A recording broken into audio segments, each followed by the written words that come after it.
I'm Alex Del Sordo with the Rowers Choice Network, and I am doing season 3, episode 3. I still can't believe to this day that we've gotten this far in these podcast interviews. And the only reason you're watching this is because you see the name on the podcast. It's Kevin Sauer, head coach, program director, whatever you want to call it, of UVA. Now, I have been following this guy's career ever since I was rowing, really in college and in high school.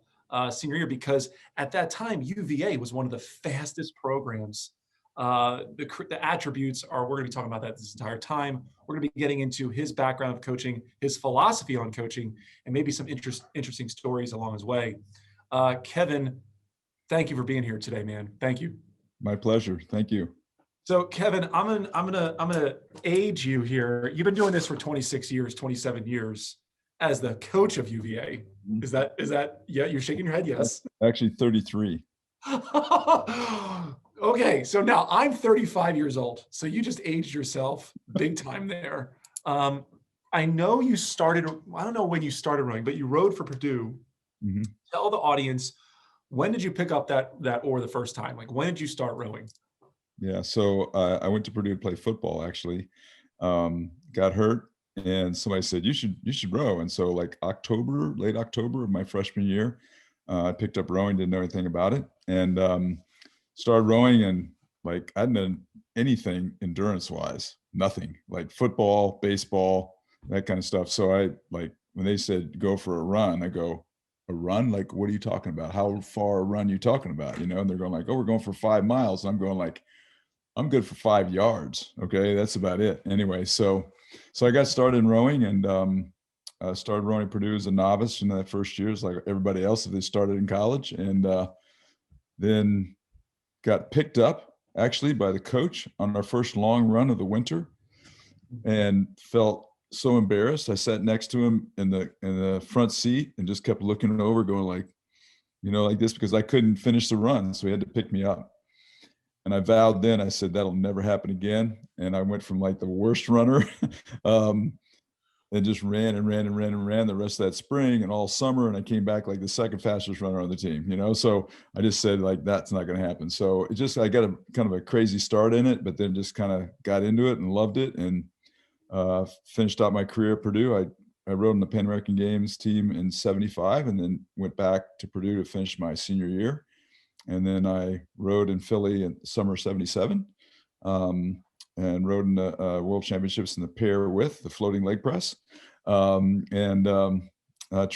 a few other times, but things didn't work out. I trained all the way through the 84 Olympic trials, and didn't make it after that, but I kept trying. But I started coaching right after I graduated from Purdue in 76. I went back to grad school to be a teacher.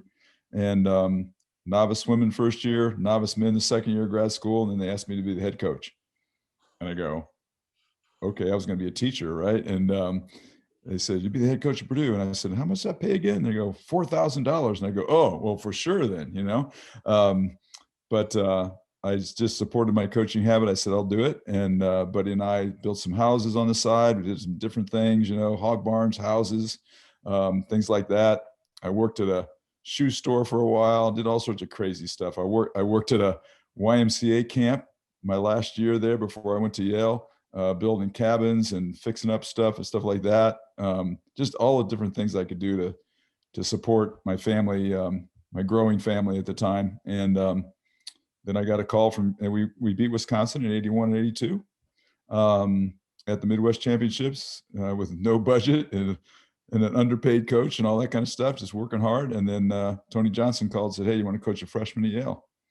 And that was in the spring of 82, summer of 82, after Yale had beaten Washington and Cincinnati for the national championship. And I said, yeah, is that all I got to do?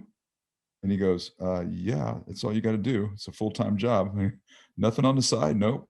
So moved everybody, and we went to Yale for 3 years, and it was great. It was awesome working under Tony and doing that. We ended up beating Harvard in 85 in the Harvard-Yale race, or Yale-Harvard race. If you're coaching at Yale, it's Yale-Harvard.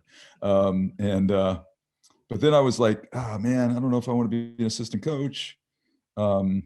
So Indianapolis was doing the Pan American Games for '87. They said, "Will you come back and do the whole thing? Will you build the course and be in charge of everything?" And so that's what I did. And when I went back to Indy and did that, Purdue opened back up, and I went back to Purdue for a couple of years while I was doing that. So it's kind of crazy how it all worked out, but yeah, that's how I got into it.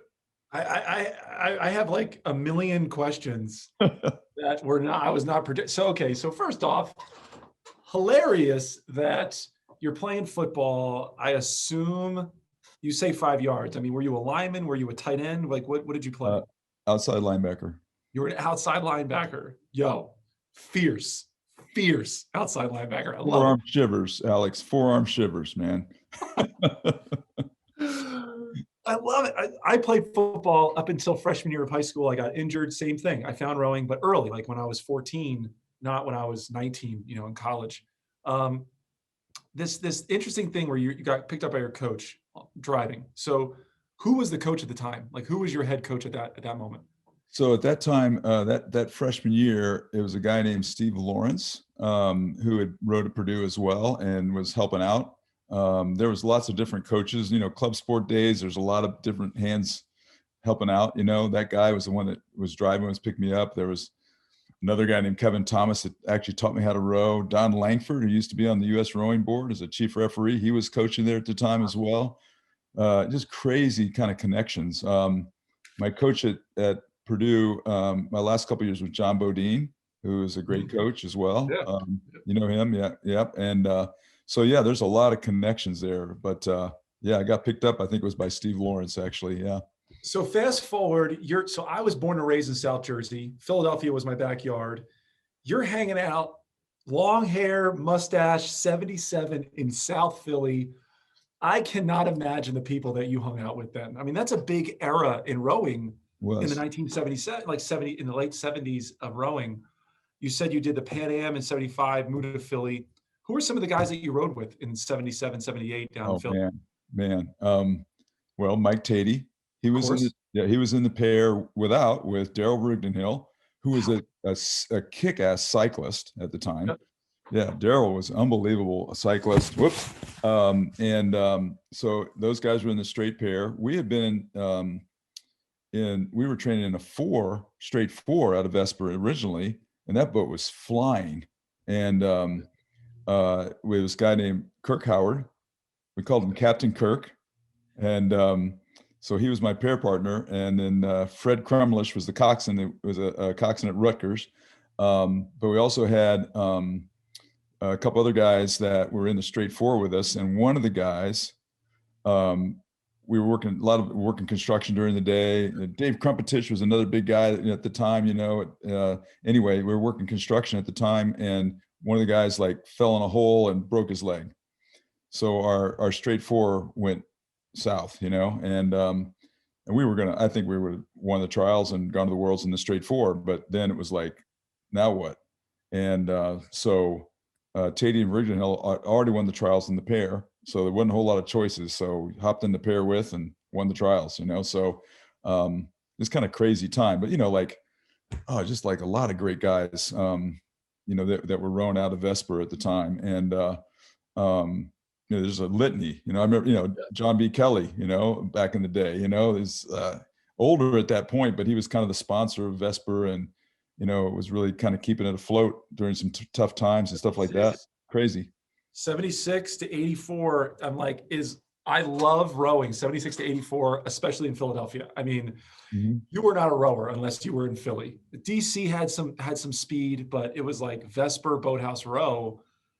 It's the best. It's the greatest stories of all time. Like Stan Bergman taught me how to row in South Jersey, right? So I used to sit and just jaw on the floor listening to the stories that this guy would tell as I was on the beach patrol. And I'm telling you, I grew up with the godfather of South Jersey rowing telling me stories about you guys, about you. He was amazing. He still is. Just some of the stories, captain of the beach patrol, just amazing guy. Here's a great story. So in 77, so Brad Lewis comes to Philly, right? Yes. Southern California sculler, Talk about long hair and a mustache. Here he comes in with his Volkswagen van, right? With a single on top. And, who's it? Southern California cool. Like, who is this guy, right? And he drives in and lunchtime, like in between practices, in between work and lunchtime, I'd go out in a single with him and Wow. Gus Ignis, the hammer. Wow. Bartender, right? And he was a great coach. We call him the hammer. We go out in singles. Love And it. I could have hang with Brad Lewis, and he said, Kevin, you got a skull, And I go, nah, no. I'd been sculling all year that year at Purdue coaching, and it's like we didn't have a launch. This is my first year of coaching. We didn't have a launch for the novice women, so I coached them from a single until March. Holy And hell. finally, I couldn't keep up with them anymore, and I had to figure out a launch. But so I wrote a single, and Brad and I wrote a single some, and he kept saying, "God, you got a skull, right?" And no. And then fast forward, this is a great story. Fast forward, I did not win the trials in the pair. That was John Stropbeck, Yeah. and can't remember the other guy, but Stropbeck was one of them. And anyway, so I'm building the course at Lake Casitas because I picked up that kind of as a side job type of thing to make money.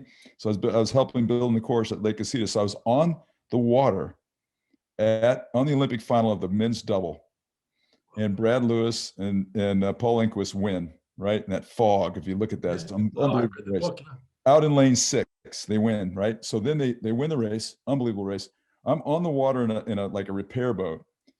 He's in lane 6, so they come around, they go right by me because they're going to go back and go the last 250 or so in front of the stands, right? And I'm going like, man, Brad, way to go, gold medal, man, awesome, man. And he goes, thanks, Kevin. See, I told you should have kept sculling.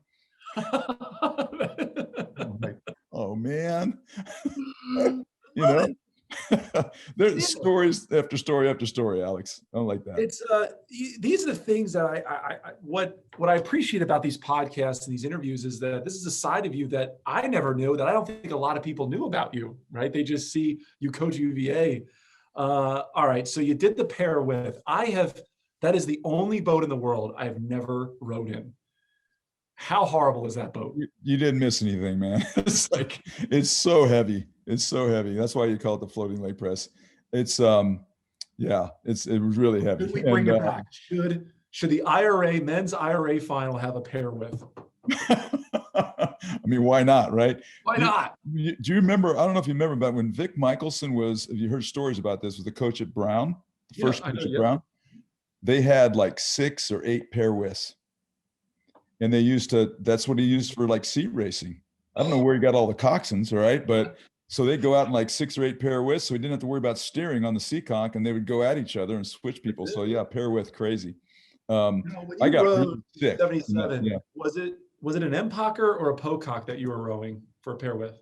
We were rowing a Stimfly. A Stimfly? A wood Stimfly with Carlish oars. Whoa. Yeah. So here's a great story. So the Dryziaca brothers had just invented the fiberglass oar shaft, right? The fiberglass oars. They came down to Philly from Vermont. They had two of them. That's it. They gave it to us and they said, well, you guys try these. And we went out and the rate came up really, because they were literally half the weight of Carlish. We go out, the rate came up really well, easy, but we couldn't set the boat up because there was no weight to them. Yeah. Right. And so we said no, otherwise we'd have been the first crew to use C2 oars. Yeah. It's just Dude, you are so connected to this industry. It's nuts. I love it. I'm I'm doing a diagram. I'm like, where else you've been? Oh, it's crazy. Right, so I want to move with this. Okay. So I rode for Greg Meyer at GW. Okay. Yep. So in my backyard was Tony Johnson. And now this is at the tail end of his career. So he had probably 3 decent years when I was around, 2, and then he kind of started leaving. Now you had Tony at his prime. You had Tony Johnson, early 80s, Yale. What was it like coaching under his tutelage in the early 80s at Yale? Well, first of all, Tony's just a fantastic person, right? And just you can't get any better. And I learned so much from him just on how to handle yourself in stressful situations, for example. And so he was just cool, calm, and collected, drove his crews very hard, obviously.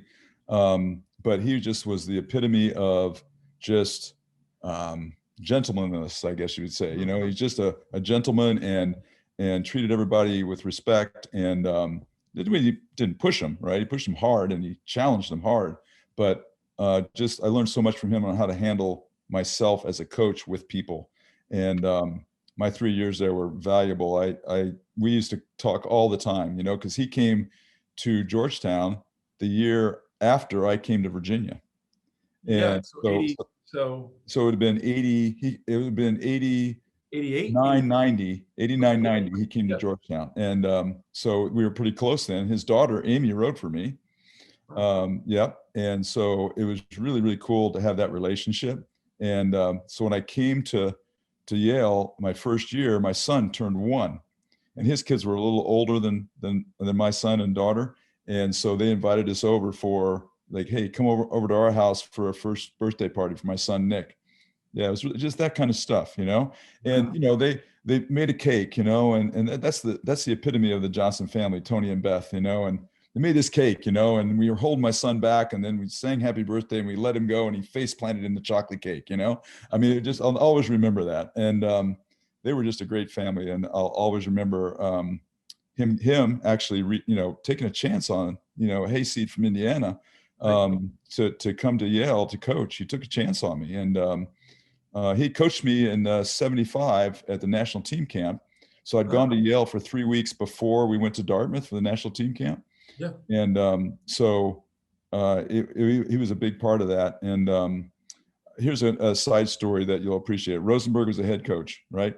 They're sitting around a table. So I thought, I got invited to the team camp. Rosenberg said, I need an ergometer score for you if you want to come to the camp. And I go, we don't have an ergometer. He says, okay, well, run 10 miles and do power cleans with 75% of your body weight. Yes. So I ran 10 miles, I went under 60 minutes. I cleaned it like 43 times or whatever. And he said, okay, you can come. Anyway, so I come, and I think it's a big deal, right? Well, there's 65 guys there. Like we'd have like 8/8 across and we go 3 miles. It was like crazy. So they're going to cut down to 32 from 65. I think I'm gone, right? I row like crap, but I had, whatever. I hadn't done an erg test or anything. So we're sitting around a table. They're sitting around a table, the coaches, and they're going like, okay, yeah, get rid of this Purdue guy. And one, again, either Tony or Al Rosenberg said, no, we're going to keep him. Everybody else is going, what? Are you crazy? He said he rows like crap. And one of the coaches says, yes, he rows like crap, but he rows the same crap at the end of practice as the beginning. So if we can figure out how to, Tony told me this story later, we can teach him how to row, we might have something there. But then, we did an erg test and I did pretty well, and then they kept me, but after that too. So anyway, there's a lot of intertwined stories there. Tony's a great guy. So Al Rosenberg, I rode in a boat that was dedicated to him at Potomac. So I rode Potomac Boat Club from 2009 to 2016, and we had the Al Rosenberg. It was my first boat there. It was a Philippi 8, and I had known stories of him, but it wasn't until I was in that boat and hearing more about him that I realized like how kooky of a guy he was, how passionate of rowing he was, and the fact that he made you go run 10 miles and do power cleans just to make the team it's a perfect emblem of what he is. Like that was him. I love that. Yeah, crazy. He was like the Zen of rowing, I think. Yeah. So like, okay, so all right, so Yale, and then you're like, you know what, you're gonna go, I'm just gonna fast forward to UVA. You're moving into UVA you said it was 89, 90, 91 is when you're summer of 88. Summer of 88. I worked for US Rowing for the Olympic year of 88. After I left Purdue, I worked there for 1 year, and then I wanted to get back into coaching. I hated, working in the office type of thing. So that Virginia was available, and we took a look at it and said, okay, great school, great body of water. If we can stick this out, we can make something, and so the whole time you had a family, so you're raising some children. They were 6 and 5 when we moved. So they basically grew up here. It's how hard it was. And I don't have to remind you, but like, it's hard to be a professional crew coach, right? There's not a lot of revenue. There's not a lot of opportunities. You spend half your career fixing houses and building pole barns in people's houses. Was that a hard sell for your family to say, hey, we're going to move all the way to UVA. We're going to just change lives? Yeah. So not for the 5 and 6 year old kids, right? They were in kindergarten and first grade. So that was easy. My wife was a little different. But once she saw it, and saw the community and, what it was like here, and just, it sold her on a great place to raise a family. That sold her. Yeah. And then, once she got here and started making friends, then that's why I've been here this long, because she kind of dug in her heels and said, this is a great place, and good friends and good place to raise a family. So, so it was once she saw it and saw what the possibilities were, it was a pretty easy sell then. Yeah. Now, over that span, I'm not pulling this out of my ass. I actually have a list. 1,000 career wins, 2-time CRCA National Coach of the Year, 9-time national champion. Like when I started rowing in 2000, UVA women, you guys were pretty good, right? There's like the story of it building, but like 04 to 08, it's like you guys were awesome. UVA women were awesome. And a lot of the athletes that I had rode with wanted to go for your program. Now, clearly it took you a while to build that, but I mean, you have one of the most successful careers in coaching in anybody in the country. You made the Hall of Fame in 2017, correct? Right? I think so, yeah. What for every coach out there listening? What's your secret, man? What do you do? How does that happen? How does that happen over 26 years? 33. 33, yeah. So 44 years of college coaching, which I look at that, like, who's that guy? Anyway, I'm not that old, am I? So when I first got here, and I think this is part of this to answer your question, we had a one-bay boathouse that was termite infested and kudzu covered. If you know what kudzu is, it's a invasive plant that's like grows 18 inches a day and chokes everything off, right? It's crazy. So, and a porta-john in the woods, and no water and no electricity. Wow. Nothing. Dirt floor in the boathouse. That's what we started with. And just getting a bunch of kids to like believe in what was possible was the first step. So working them hard, really, really like taking the men and the women's program and kind of equalizing them, which back in those days was not the case. It was like the men had the good stuff, the women had the bad stuff. And I said, nope, not anymore. So we kind of equalized everything. And I was in charge of the whole program, but I was coaching the men at the time.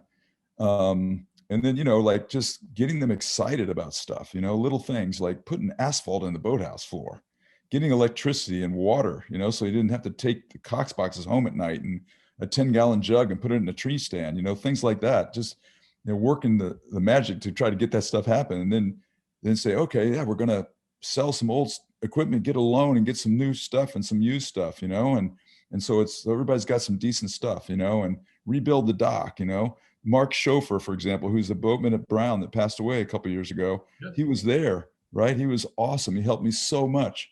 And we rebuilt a lot of stuff. We painted the boathouse. We did all sorts of crazy stuff and get kids excited about what they were doing. And we did some really good jobs at the Dad Vale. And so people then kind of built on itself, I remember the first fall, we went to the Princeton Chase with the guys. We finished second.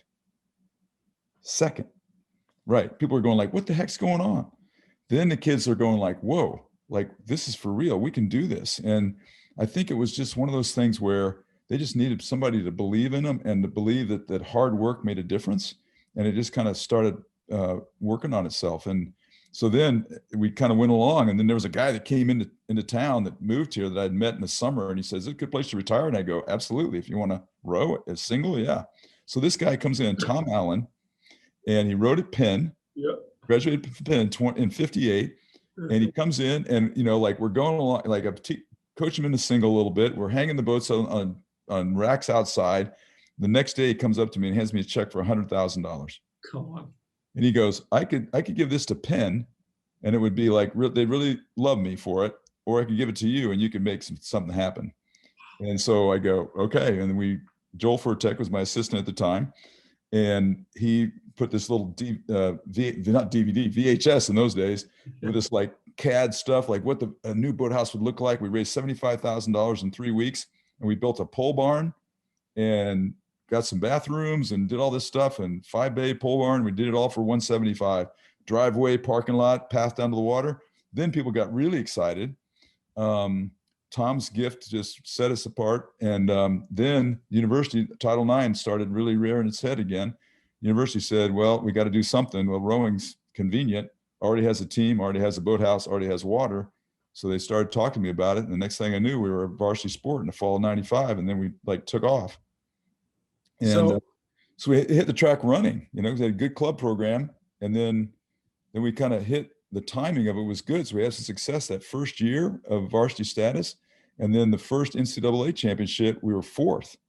And in our second year of existence, really. And so people started looking, and I think that's the time that you're talking about, where people are going like, wow, if we want to look outside the norm, this would be a good place to look. And so they started like coming. And so we finished tied for first, and so second place, because Brown got the tiebreaker in 99.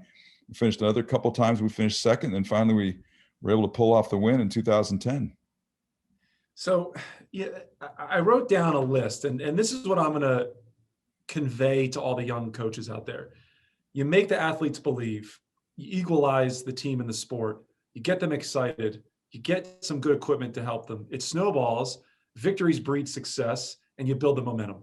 And it's just like so much of what you just said is culture driven, right? You made young 19, 20-year-olds who need something to believe in something. And, you know, so many folks, I'm trying to build a business, okay? And we have not seen the success that I want in my mind. And I look at you and like, you were an overnight success, air quotes. You were doing it from late 80s and didn't really see your success, big success, until early 2000s or even beyond.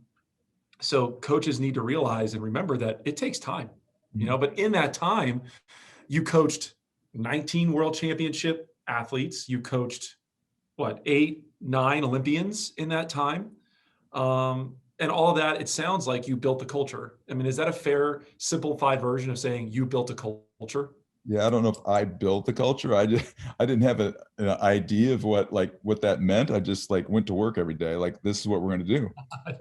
And, you know, just go to work every day. And I'm not sure I'm a visionary more than like, just like, we're going to go to work, you know? Well, you're a hayseed. You're an independent hayseed that just grinds. You just grind it out. You just do grind it out. Yeah, grind it out. And it was interesting because about 10 or 12 years ago, US Rowing, I'd done a lot of technical clinics and physiology clinics and stuff like that, but I'd never done anything like this. They asked me, they said, will you speak on creating a culture of success? And I go, okay. And then I go, uh-oh, right? What am I going to talk about? And so what I did is I sent an email out to all of our alumni, all of our parents, ex-parents, stuff like that, about 700 people. I said, I got to give this talk. What do you guys think really helped us be successful? You tell me what it was, right?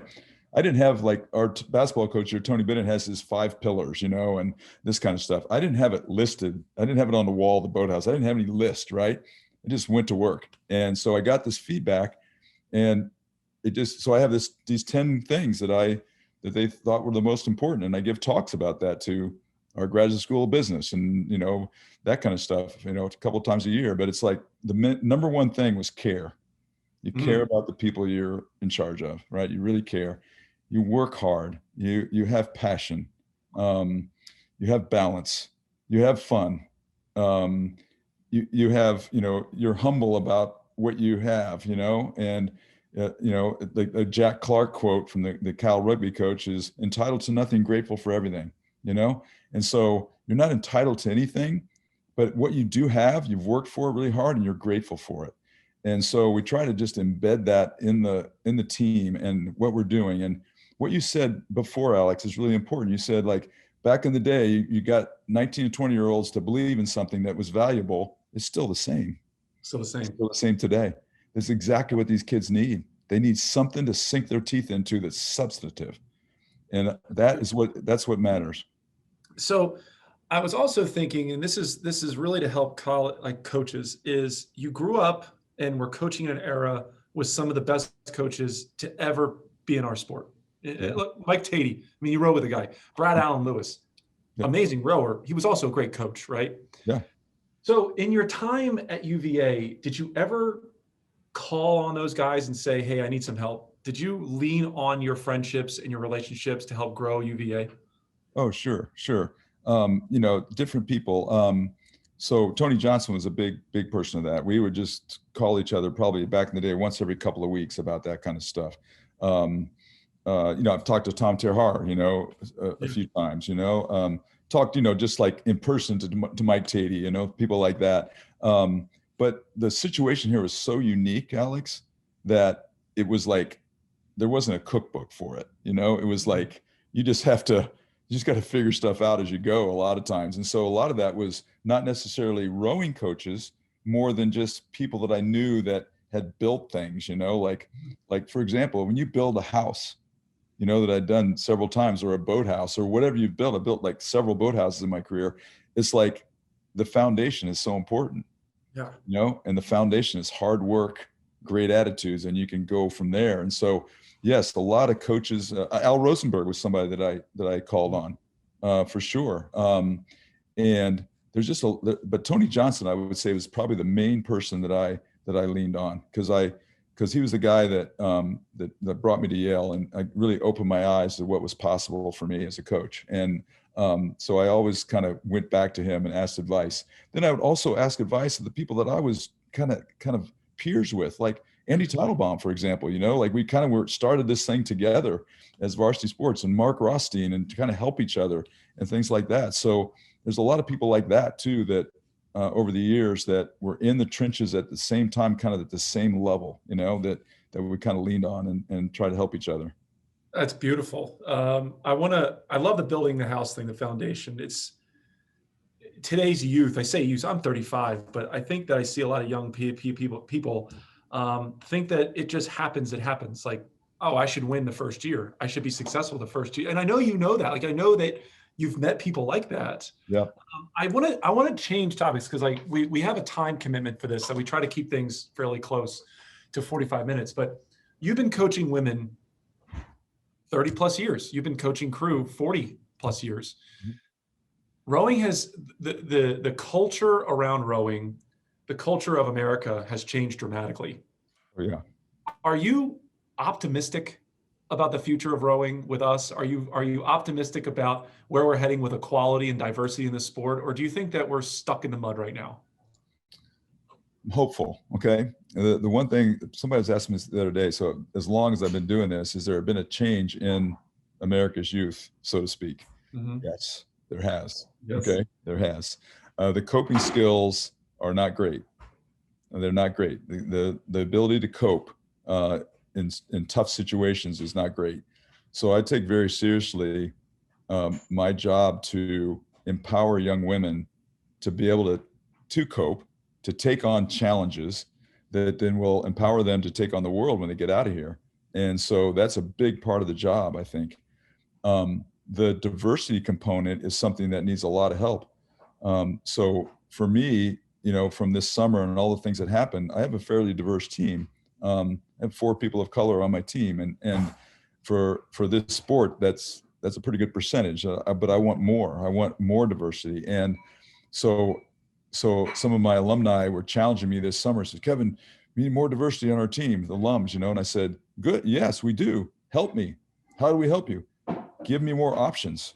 How do you give me more options? Build these programs in the cities that will expose this sport to others that have not been exposed, to people of color and disadvantaged people and people that have not been exposed to this sport very much.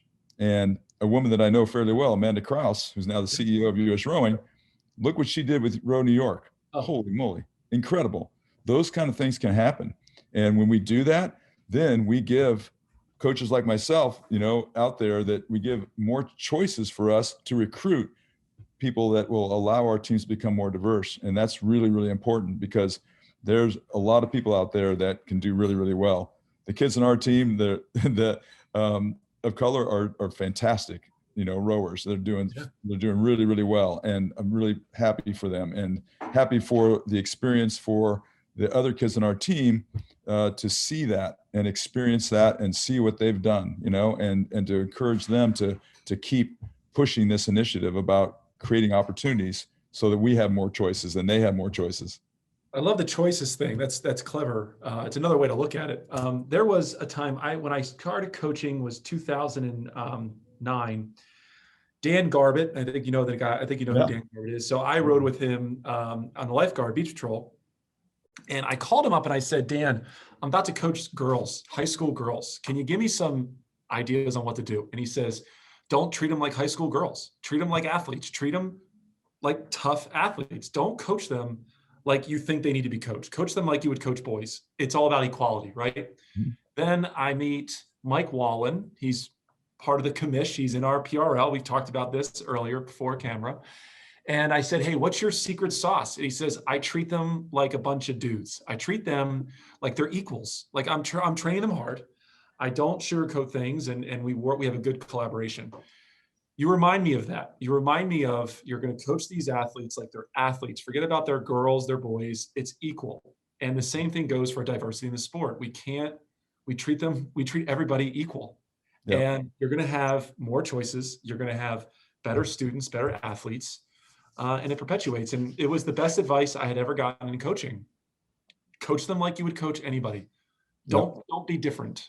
Yeah. I don't know if that makes sense to you, or if that resonates with you or not. It does. And so this is one thing that from all the unrest from this summer, and, I was talking to, a couple of the black kids on my team, and I said, like, have I ever done any? No, you haven't. I said, I try to treat everybody the same. And they're going like, yeah, you do. But guess what, Kevin? We're not the same. We're black. Huh? So you need to know that. You need to know that we're black. I go, I know you're black. No, you need to know that we're black, that we are different in that way. Okay. And the experiences we have been different. And I go, oh my gosh, no, I haven't treated you any differently, but I need to know that you're different.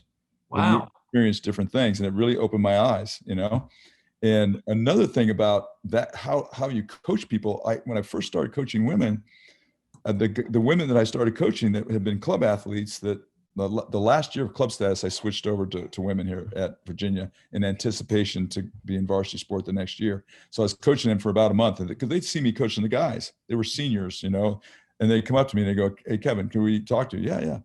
Said, look, you can coach us. We've seen you coaching the guys. Coach us exactly the same, which you have been doing, but there's one thing that we want you to do differently. And I go, sure, what's that? We need more notice. And I go, more notice? They go, yeah. You just come down, and the guys are standing around, and you just put the workout on the board, and the lineup's on the board, and the guy goes, yep, okay, coach. And they walk in, they're good. We want to know what's happening before that. Give us like a few days notice. And I said, that's it? And they said, you can kick the crap out of us, right? All we need to know is a little notice. That was it. That's easy for you to do. Yeah. Yeah. Wow. Kevin, you've been doing this 40 plus years. You got to be in your 60s, I assume, early 60s. 67. So you're past the time to retire. You don't have to tell me, but how many more years you got left, dude? How many more years you got left at UVA? I don't know. You feel good though, right? Like you feel Gladstone. Good? Gladstone's going to turn like 79 or 80, right? Look at that. So I know I can pretty much guarantee you I won't go that long. But I think I got a few more years. I mean, I still enjoy it. COVID has been tough for everybody. Yeah. Athletes, people in general, coaches. It's been really hard. But I see this light at the end of the tunnel. I see people kind of like, having this resilience that's just amazing, and it's inspiring, the resilience they have. And they just keep coming to practice and keep banging along, and it's just really inspiring. So as long as I'm inspired myself, then I feel like I can inspire them. My father is 68. He works with me here in Baltimore in the shop, and we started the company 8 years ago. 3 years in, he said, hey, I want to help you out. I want to be a part of this. And he is inspired every day. And the guy's 68 years old. He's outlived his father. He's outlived everybody else in every other previous Del Sordo in the world. And he's crushing it. And it's that word exactly, inspired, that really keeps him going. And that makes you feel good to know that, hey, you're still inspired and rowing. Yeah. And it goes both ways, Alex. You know this. It's like some days I inspire and some days I'm inspired, and we kind of trade off, and we kind of share it, because sometimes the kids come in, they're fired up, and sometimes they're zombies and I'm fired up, and we kind of feed off each other, and love so it. If one person smiles, the endorphins take off, right? So I tell people to smile a lot, so smile, enjoy it, smell the roses. And so today, beautiful morning at practice this morning, we turned around. I said, guys, take a few seconds, look at this sunrise, enjoy this 45 degrees in February in the morning. Yeah. Enjoy it. There's going to be a balloon coming over here any second, like enjoy this and smell the roses, be grateful, be grateful. So we're gonna end with this. Here's a chance for you to give one last message to either rowers or young coaches out there that want a career in rowing. What do you want to say to those folks that are in their 20s that want to make a career out of it? Be persistent. Be persistent. Don't give up. Don't ever, never give up, because it can be tough sometimes to break in, and they're like, okay, what am I going to do? Okay, be a volunteer. All right. Be a barista while I'm being a volunteer, whatever, to break in, to get into coaching and learn from the best, go to a good program and be a volunteer and learn from people that can inspire you and help you along the way. And if you do a good job there, then you got a ticket, because there's an opening. That person's going to help you get that next job. Best advice I ever get is, like, if you want that next job, take care of this job really, really well. Like, take it like it's the only thing you got, and then everything else will happen. So just stay persistent, stay inspired, be passionate, and things will start falling your way. Now you heard it from the man, Kevin Sauer. Everyone tuning in, this is episode 3, season 3 of Rower's Choice Podcast. I hope you guys enjoyed. Thanks for watching.